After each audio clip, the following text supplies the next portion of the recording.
Hey everybody, what's up and welcome back to today's video guys. And today guys, I'm going to go ahead and be showing you how to go ahead and sell subscriptions in your Shopify store. This is a very simple thing to do, so make sure to watch this quick and easy video till the very end and follow my steps correctly so you can make sure that this works the same for you and you can do this yourself. But yeah guys, let's get straight into it. So the first thing we want to do is to go ahead and open up the Shopify website if you have not already. So go right here to shopify.com, and the first thing you're going to go and be able to do if you have not already is in the upper right corner, go ahead and log into your account. So if you need to, go ahead and sign up for an account. If you already have one, just go ahead and log in.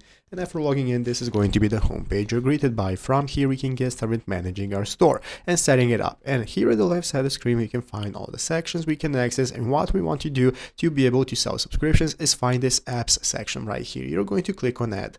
Once you click on add, it's going to go ahead and open up this new menu where you can find all the applications that you can use for Shopify, and click the Shopify App Store right here to go ahead and open it up. It's going to look like this. At the top of the screen, you are going to go ahead and have the search bar where you can go ahead and search for subscriptions. By searching for subscriptions, this is going to give you all the applications that you can use for selling subscriptions in your Shopify store. So as you can see guys, you have the Seal Subscriptions app, you have App Store. You can go ahead and try them out to see which one works the best for you. Go ahead and open it up, see what it offers right here, and install. You can even view the demo store to see how the applications work. So by installing the applications, you are going to go and be able to use them and manage them to sell subscriptions on your Shopify store, and that is how it's done. So I hope this video was helpful. If it was, make sure to leave a like, subscribe to the channel. So thanks for watching, take care, and bye.